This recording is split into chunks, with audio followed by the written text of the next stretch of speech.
Hi everybody, John here. Today I want to talk about the First Amendment, free speech, and Jimmy Kimmel in particular.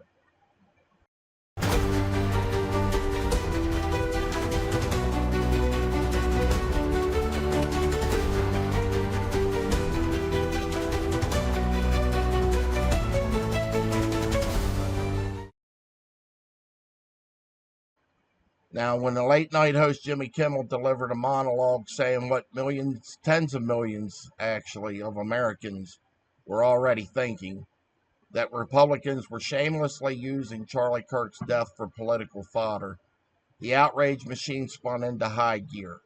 But this wasn't just partisan anger. It escalated into something far more dangerous, a direct assault on the First Amendment, coordinated through political pressure and corporate cowardice. Kimmel's statement was blunt, but not unusual for his long-running late-night platform. He pointed out how MAGA Republicans immediately seized on Kirk's death as an opportunity to smear Democrats and rally their base. It was political exploitation, pure and simple. And Kimmel dared to say it out loud. But then that's when the threats began. FCC Chair Brendan Carr, a Trump loyalist, didn't just issue a polite warning. He delivered a thinly veiled threat. We can do this the easy way or the hard way. Broadcasters like ABC, who's owned by Disney, rely on FCC licenses to operate. When the government hints that those licenses could be in jeopardy, it's coercion, not oversight. And when the coercion is politically motivated, it crosses into constitutional violation. Why do we even have the FCC anyway? They closed all these other really important agencies. So what's the purpose of the FCC? Even the FAA, they gutted and fired thousands of employees, and immediately plane crashes started again. And we hadn't had a plane crash in years. So come on. What purpose does the FCC in today's modern world actually serve? There's so many other broadcasters out there that do not have an FCC license and aren't required to have it. So why does ABC, CBS, and NBC have to have these licenses? It's ridiculous. Disney and ABC could have stood firm defending both their star and the First Amendment. Instead, they caved. By suspending Jimmy Kimmel Live, they signaled that corporate interests outweigh free speech. The chilling effect is obvious. Criticize Trump or MAGA, and you risk losing your platform. That's bullshit. Whether out of fear of losing advertising dollars, regulatory pressure, direct political intimidation, whatever, Disney's compliance show how fragile corporate commitment to freedom of expression really is. Now, Donald Trump has a long history of lashing out at critics. He sued CBS, ABC, NBC, the New York Times, which New York Times, Trump appointed judge threw that out of court and said he has no basis. The Times didn't defame or commit libel against him. And being criticized is not a basis for a lawsuit, put it that way. Now, Trump has a long history of lashing out at his critics in the media, from calling the press the enemy of the people, something Hitler used to do, to demanding late-night hosts be silenced, something Hitler also did. Hitler burned books. MAGA, I don't know if they actually burned books, but they banned a lot of books. They don't want the kids seeing them. And the books that they banned, the Bible, is far more, explicit about certain things than these books. It's crazy. His allies know his playbook. You know, the playbook Project 2025 that he swore during the campaign he knew nothing about. And even if it did exist, he wasn't going to implement anything in there, which we all now know is bullshit because he's following it to the T.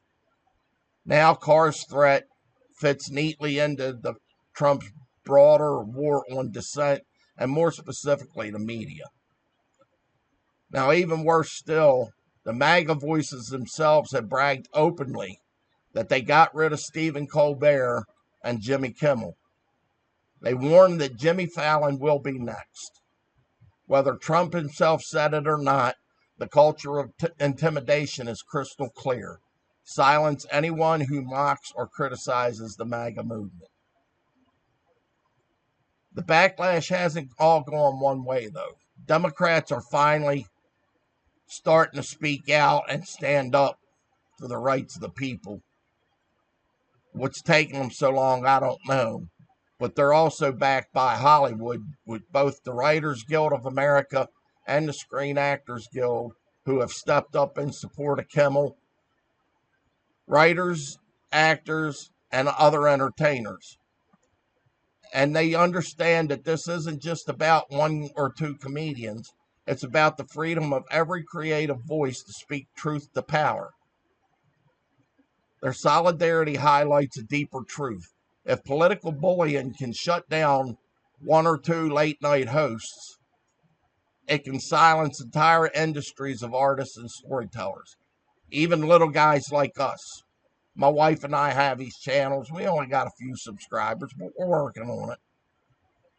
But if they get their way, they're going to shut us up too. So it's about a whole wide range. It's not just one or two people that's involved. Now, Kimmel's right to criticize politicians, something that's been going on since even the very beginning of politics in the United States when we were founded. Politicians are always going to have critics out there, and if they don't have a hard shell to be able to withstand this criticism, then they don't need to be in the business. Go find another job. Now, this includes Trump and MAGA Republicans. Freedom of speech and to criticize politicians is protected under the First Amendment. Yet every actor in this drama, from Trump's allies in the government to the executives at Disney, participated in undermining that right. Trump is slowly trying to chip away at the Constitution so it becomes nullified, and then we're not going to have any protections. The founding fathers of this country knew that there were going to be certain actors that's going to come up with bullshit that tried to trample on the people. They've been around, by that time they had been around long enough. They seen tyrant kings. And that's why they come to this country. That's why they made us our own country rather than England at the time controlling what we said or did. It's not about indecency, slander, or libel. None of that has happened to anybody. But it's about them trying to silence political criticism, and that's unconstitutional, period. And why does this matter?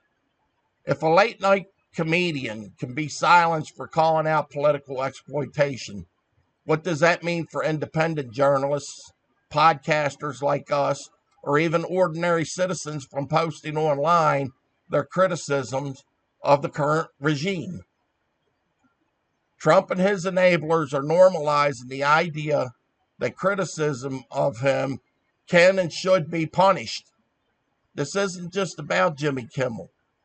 It's about whether America will continue to uphold the principle that the government cannot silence speech simply because it makes those in power uncomfortable. Now, which brings me up to Disney. Complicit with stifling free speech. No other way to put it.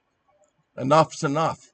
Disney has chosen to side with political intimidation over free expression. That makes them complicit in this attack on the First Amendment. The public has power, though. We got more power than even most of the politicians. And that way is to use it through boycotts. Cancel your subscriptions to Disney.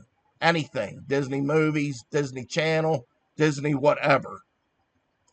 Skip the theme parks. Stop spending money on their products. Make Disney feel what Jimmy Kimmel's cancellation means.